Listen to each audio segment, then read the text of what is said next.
Hello everyone, welcome to PW only IAS. दोस्तों, पिछले 3 दिनों से मॉनेटरी पॉलिसी कमेटी की मीटिंग चल रही थी। आज फाइनली हमें उसका रिजल्ट सामने देखने को मिल रहा है। एंड आज सुबह ही हमारे जो रिजर्व बैंक ऑफ इंडिया के गवर्नर हैं शक्तिकांता दास जी, उन्होंने इसके बारे में अनाउंसमेंट भी किया। अब देखो, आज की जो कमेटी थी जिसकी जो रिजल्ट हमारे सामने आया, कुछ एक्सपेक्टेड था, कुछ अनएक्सपेक्टेड भी था। तो दोनों चीजें आज हम यहाँ पे डिस्कस करेंगे। एक सबसे बड़ा जो मुद्दा उठ के सामने आ रहा है ना, वो ये है कि अगर हम बात करें दुनिया की, जैसे फॉर एग्जांपल हम बात करते हैं यूएसए की। अब यूएसए में आप जानते हो फेड के बारे में, राइट? जैसे इंडिया में आपका central bank reserve bank of India देखने को मिलता है, उसी तरह से यूएसए में आपको फेड देखने को मिल जाएगा। अब फेड ने क्या किया है? फेड ने रेट को कम किया है। वहां पर आप नोटिस करोगे वहां रेट में कटौती करी गई है। पर भारत के अंदर अगर हम नोटिस करें तो यहां पर कोई भी चेंज रेपो रेट के अंदर नहीं किया गया। समझे इस बात को? एक्सपेक्टेड था कुछ लोगों को, कुछ लोगों को था कि नहीं अभी नहीं करना चाहिए, पर ये आज के समय रेपो रेट अभी भी सेम ही रखा गया है। एंड अगर आप थोड़ा पीछे जाओगे तो आप नोटिस करोगे कि पिछले 20 महीने के अंदर कोई भी बदलाव आपका रेपो रेट के अंदर नहीं करा गया है। रेपो रेट पहले भी 6.5% ही था, अभी भी 6.5% ही रहेगा। अब क्या कारण है इसका? दुनिया भर में रेट कट्स हो रहे हैं पर हम क्यों नहीं कर रहे? What is the reason? ये सारी चीजें आज हम डिस्कस करेंगे। पहली चीज आपको जो पता होनी चाहिए वो है इसका स्टैटिक पार्ट। देखो, दरअसल में ना हमारे पास एक बॉडी है जिसका नाम है मॉनेटरी पॉलिसी कमेटी, जिसको आप एमपीसी के नाम से जानते हो। अब दरअसल में एमपीसी आपकी एक 6 मेंबर्ड बॉडी देखने को मिल जाएगी, यानी कि इसमें 6 मेंबर्स होते हैं। एंड इनका पर्पस ये है दरअसल में कि आपकी जो इन्फ्लेशन है ना, जो महंगाई रेट है, वो आपका कंट्रोल में रहे। एंड कंट्रोल में कितना? कंट्रोल में इस तरह से रहना चाहिए कि ये नंबर हो 4 ± 2%, यानी कि मिनिमम 2% एंड मैक्सिमम 6% के बीच में रहना चाहिए। एंड कोशिश ये करेंगे कि इन्फ्लेशन आपका 4% के आसपास ही रहे। ये यहां पे इनका टारगेट है। यहां पर आप नोटिस कर पाओगे इसको बनाया गया था कि डेफिनेटली प्राइस स्टेबिलिटी हो, एट द सेम टाइम अपनी इकोनॉमी के अंदर अच्छी खासी हमें ग्रोथ भी देखने को मिले।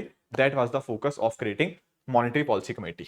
ये डिटर्मिन यही करता है कि आखिर आपका जो पॉलिसी इंटरेस्ट रेट है, दैट इज रेपो रेट, वो कितना होना चाहिए। क्या कम होना चाहिए, ज्यादा होना चाहिए, या फिर उतना ही रखना है? जैसे आज के फैसले के अंदर मॉनेटरी पॉलिसी कमेटी ने 6.5% ही पॉलिसी रेट या रेपो रेट को रखा है।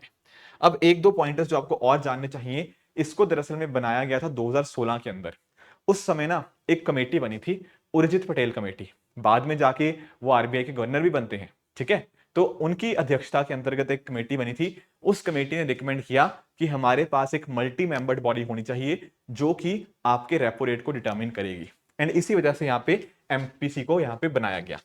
अब दोस्तों, जो 6 मेंबर्स हमें मॉनेटरी पॉलिसी कमेटी में देखने को मिलते हैं, उनमें से 3 मेंबर्स आते हैं आपके आरबीआई की तरफ से। एंड बाकी के जो 3 मेंबर्स हैं उनको सरकार के द्वारा नॉमिनेट किया जाता है। आपकी जो केंद्र सरकार है ना, सेंट्रल गवर्नमेंट, वो बाकी 3 मेंबर्स को नॉमिनेट करती है। अब ये आपस में मिलकर चर्चा करते हैं एंड उस डिस्कशन के बेसिस के ऊपर फिर होती है आपकी वोटिंग, राइट? देखो, टेक्निकली है तो 6 लोग, पर अगर इनको मीटिंग करनी है ना तो कम से कम 4 लोग तो उपस्थित होने ही चाहिए। वो मिनिमम कोरम है यहाँ पे इसका, ठीक है? फिर मान लो जब ये डिस्कशन करेंगे, फिर वोटिंग होगी, तो वोटिंग के ऊपर जो फैसले लिए जाते हैं वो आपके लिए जाते हैं on the basis of majority. जैसे अगर मैं आज के फैसले की बात करूं ना, तो आज 5 लोगों ने इसके फेवर में वोट दिया, एक बंदे ने यहां पर अगेंस्ट में वोट किया। यानी कि 5 लोग कह रहे थे कि रेपो रेट उतना ही रखो, एक पर्सन ने वोट किया कि नहीं, रेपो रेट हमें 25 बेसिस पॉइंट या 0.25% कम करना चाहिए। अब क्योंकि मेजोरिटी यहां पर थी तो डेफिनेटली इनकी सुनी गई एंड रेपो रेट भी उतना ही रहा है। अब आपके दिमाग में आएगा चलो ठीक है, ये तो मेजोरिटी हो गया, पर क्योंकि 6 लोग हैं तो कल को ऐसा भी तो हो सकता है कि 3:3 हो जाए, तब तो बराबरी हो जाएगी। फिर फैसला कैसे लेंगे? देखो, इस केस में फैसला लेने का तरीका पता क्या है? एक्चुअल में आपकी जो एमपीसी कमेटी है ना, उसमें 6 मेंबर्स थे, पर इनका जो 3 मेंबर्स थे ना, उनमें से एक होते हैं आपके आरबीआई गवर्नर जी, जो कि हमने देखा कौन है, शक्तिकांता दास जी। इस मॉनेटरी पॉलिसी कमेटी के जो चेयरमैन है वो और कोई नहीं, वाकई आपके आरबीआई गवर्नर ही होते हैं। एंड जब इस तरह से कुछ टाई आ जाए, जैसे 3:3 वाली सिचुएशन आ जाए, उस केस में आपके आरबीआई गवर्नर के पास एक होता है कास्टिंग वोट। कास्टिंग वोट का मतलब वो दोबारा वोट कर सकते हैं। वो दोबारा वोट करेंगे एंड अकॉर्डिंगली जो उनका फैसला होगा फिर वही मान लिया जाएगा। इस तरह से ये चीजें वर्क करती हैं। ये जो 3 मेंबर्स है ना एडिशनल नॉमिनेटेड, इनके आप नाम यहाँ पे आप नोटिस कर सकते हो अगर आप इसको देखना हो।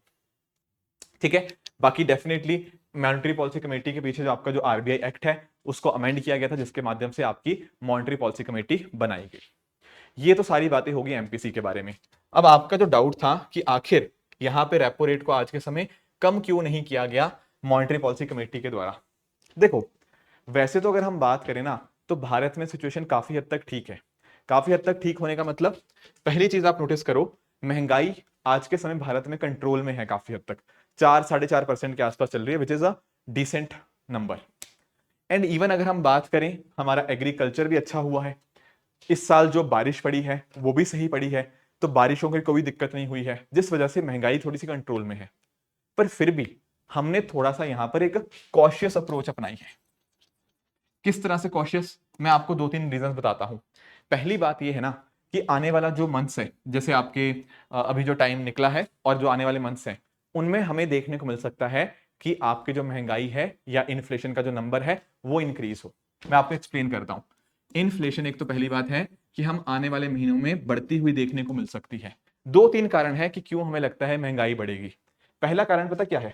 पहला कारण यह है कि आप नोटिस कर रहे हो कि ईरान इजराइल का जो कॉन्फ्लिक्ट था, हिजबुल्ला हो गया, ये सारा का सारा जो रीजन है, यहां पर आपको काफी कॉन्फ्लिक्ट देखने को मिल रहा है। हो सकता है कॉन्फ्लिक्ट आगे फ्यूचर में और भी बढ़ जाए। इवन अगर हम बात करें रशिया यूक्रेन क्राइसिस, वो तो चल ही रहा है। तो दिक्कत ये है कि अगर ये कॉन्फ्लिक्ट बढ़ गया, उसकी वजह से बहुत सारी वस्तुओं के प्राइस बढ़ जाएंगे, तो कहीं ना कहीं क्या हो जाएगा, मार्केट में इन्फ्लेशन बढ़ने का खतरा है। अब क्योंकि हमें लग रहा है कि फ्यूचर में इन्फ्लेशन बढ़ेगा, तो हम अभी से रेपो रेट कम करके नहीं रखना चाहते। हमें डर है कि आगे जाके महंगाई बढ़ जाएगी और हमारा अगर रेपो रेट कम हुआ तो दिक्कत हो सकती है। तो पहला कारण तो यह है कि हमें लगता है कि ये कॉन्फ्लिक्ट की वजह से महंगाई बढ़ सकती है। दूसरी चीज पता क्या होता है? एक बड़ा ही इंटरेस्टिंग कॉन्सेप्ट होता है जिसको हम जानते हैं बेस इफेक्ट के नाम से। किस नाम से? Base effect. कई बार मैंने आप लोगों के साथ डिस्कशन किया हुआ है इसके बारे में। देखो, अगर मान लो आप किसी चीज को कंपैरिजन कर रहे हो, अगर मान लो कंपैरिजन आप इस बेस के साथ कर रहे हो ना, इस वाली वैल्यू के साथ, तो आपको शायद ये वैल्यू बहुत बड़ी लगेगी। पर अगर आप यहां से इसको कंपैरिजन करोगे तो आपको ये नंबर बहुत ज्यादा बड़ा नहीं लगेगा, छोटा सा ही नंबर लगेगा। तो होता दरअसल में पता क्या है, कई बार आपके पिछले साल का जो इन्फ्लेशन का आंकड़ा होता है वो कम होता है। अब अगले साल अगर थोड़ा सा भी इन्फ्लेशन ऊपर हो तो आपको लगेगा अरे तो बहुत ज्यादा इंक्रीज हुआ है। तो एक्चुअली पिछले सालों की हम बात करें ना, तो वहां पर इन्फ्लेशन के नंबर्स हमें कम देखने को मिले थे। तो बेस इफेक्ट की वजह से इस बार हो सकता है हमें इन्फ्लेशन का आंकड़ा ज्यादा बढ़ता हुआ देखने को मिले। तीसरी बात, यहां पर एग्रीकल्चर अभी तक तो ठीक रहा है, पर आने वाले टाइम के अंदर कैसा रहेगा उसके ऊपर थोड़े से क्वेश्चन मार्क्स हैं। तो हमें वहां से भी डर है कि कहीं महंगाई और ना बढ़ जाए। इसके साथ ही साथ ना ग्रोथ के अंदर भी थोड़ी दिक्कतें हमें देखने को मिली हैं। जैसे अगर हम बात करें हमारी इंडस्ट्रीज हो गया, वहां पर थोड़ा सा हमें कंसर्न देखने को मिला है। इवन आपका जो परचेजिंग मैनेजर इंडेक्स है वहां पर कुछ कंसर्न्स देखने को मिले हैं, वो नंबर उतने अच्छे हमारे पास नहीं आए। राइट, कुछ अनएक्सपेक्टेड वेदर इवेंट्स हो गया, जियो पोलिटिकल टेंशन हो गया, अगर ये आने वाले दिनों के अंदर हमें देखने को मिलती हैं, इससे कहीं ना कहीं हमें महंगाई बढ़ने का खतरा यहाँ पे देखने को मिल सकता है। राइट, बाकी ये बातें तो यहाँ पे थी ही थी। इसके अलावा अगर हम बात करें तो हमारा जो और बाकी चीजों का डेटा था, वहां पर भी आप नोटिस कर पाओगे जो परचेजिंग मैनेजर इंडेक्स का डेटा है वो सितंबर 2024 के अंदर जो आया वो ज्यादा अच्छा नहीं था। उसी तरह से कोर सेक्टर आउटपुट की बात करें, वो पिछले 3.5 साल के अंदर हमें उसका एक गिरावट देखने को मिली है, एक कॉन्ट्रैक्शन देखने को मिला है। तो ये सारे कुछ कंसर्न्स हैं। बाकी फिर भी अगर हम बात करें आरबीआई की, रिजर्व बैंक ऑफ इंडिया की, तो यहां पर उन्होंने यही सोचा है कि लगभग आपकी जो इन्फ्लेशन होगी वो लगभग 4.5% से आने वाले टाइम के अंदर रहेगी। This is what their expectation is. And GDP growth rate का भी सेम ही नंबर रखा गया है। तो वहां पर भी हमें अच्छी खबर देखने को मिल रही है। तो यहां पर कहा यही जा सकता है कि आज के समय डेफिनेटली हमारे यहाँ सिचुएशन अच्छी है, पर हमें अभी हम उतना भी ओपन अप नहीं कर रहे, उतना भी रेपो रेट को हम कम करने की कोशिश नहीं कर रहे कि आगे जाके फ्यूचर में कोई दिक्कतें ना आ जाए। तो बहुत ही कॉशियस अप्रोच के साथ हम यहाँ पे चल रहे हैं। एक बात आपको ध्यान में रखनी है कि यहाँ पर ना जब हम बात करते हैं आपकी मॉनेटरी पॉलिसी कमेटी की, तो यहाँ पर एक बहुत इंपॉर्टेंट चीज होती है, वो होता है आपका स्टैंस क्या है। यानी कि आगे आप फ्यूचर में किस तरफ लेके जाना चाहते हो अपनी अपनी अप्रोच को। तो अभी के लिए हम जो अप्रोच अडॉप्ट कर रहे थे वो था रिमूवल ऑफ अकोमोडेशन। यानी कि पहले ना हमारी कोशिश ज्यादा नहीं थी कि हम रेपो रेट को कम करेंगे, पर आज के समय हम इस स्टैंस को चेंज करके हमने इसको कर दिया है न्यूट्रल। अकोमोडेशन का मतलब आप समझते होंगे, अकोमोडेशन में ऐसा देखा जाता है कि फ्यूचर में हो सकता है कि आप रेपो रेट में कमी करो, रेपो रेट में कमी होगी तो आरबीआई से पैसा जो बैंकों की तरफ जाता है एंड बैंकों से जो पैसा हमारी तरफ आता है वो कहीं ना कहीं आसानी से आ पाएगा अगर रेपो रेट कम होती है।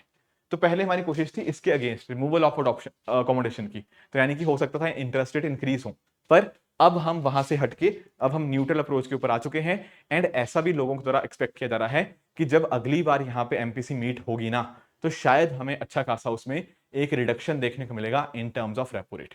कुछ लोग कह रहे हैं कि शायद हो सकता है दिसंबर में जब अगली बार मिलेंगे शायद हो सकता है 25 बेसिस पॉइंट यानी कि 0.25% या फिर इवन 50 बेसिस पॉइंट यानी कि 0.5% की भी हमें एक गिरावट देखने को मिल सकती है। तो ये सारी कुछ बातें थी जो हमें यहाँ पे पता होनी चाहिए। एक आखिरी सवाल मैं आपसे पूछना चाहता हूं कि अगर मैं बात करता हूं ना इस एक्ट की, तो इस एक्ट में क्या लिखा हुआ है कि कम से कम कितनी बार यहां पे इनको मिलना है? सोच के आंसर दो, मैंने क्या पूछा, कम से कम कितनी बार मिलना है? मैं आपको जवाब दे ही देता हूं। एक्चुअल में इस एक्ट के अंदर लिखा यह हुआ है कि मॉनेटरी पॉलिसी कमेटी को ना एट लीस्ट 4 बार तो साल में मिलना ही मिलना है। अगर वो चाहें तो इससे ज्यादा जितनी बार मर्जी मिले उनकी मर्जी है, बट मिनिमम 4 बार तो उनको मिलना ही होता है। नॉर्मली ऐसा देखा गया है कि वो हर दूसरे महीने मिलते हैं, तो साल में 6 बार नॉर्मली वो मिल लेते हैं। बट अगर हम बात करें एक्ट की तो एक्ट में यही मेंशन है कि कम से कम 4 बार तो उनको मिलना ही होता है। ठीक है दोस्तों, तो ये था आज का सेशन जहां पर हमने डिस्कस किया कि मॉनेटरी पॉलिसी कमेटी आखिर होती क्या है, किस तरह से वो काम करती है, plus at the same time अभी रिसेंट अपडेट्स क्या थे, वो सारी चीजें आज हमने डिस्कस करी। आई होप दोस्तों आपको आज का सेशन बहुत अच्छे से समझ आया होगा। इसी तरह से आप भी अपने एंड पे हार्डवर्क करते रहिए। Thank you so much for joining, all the very best.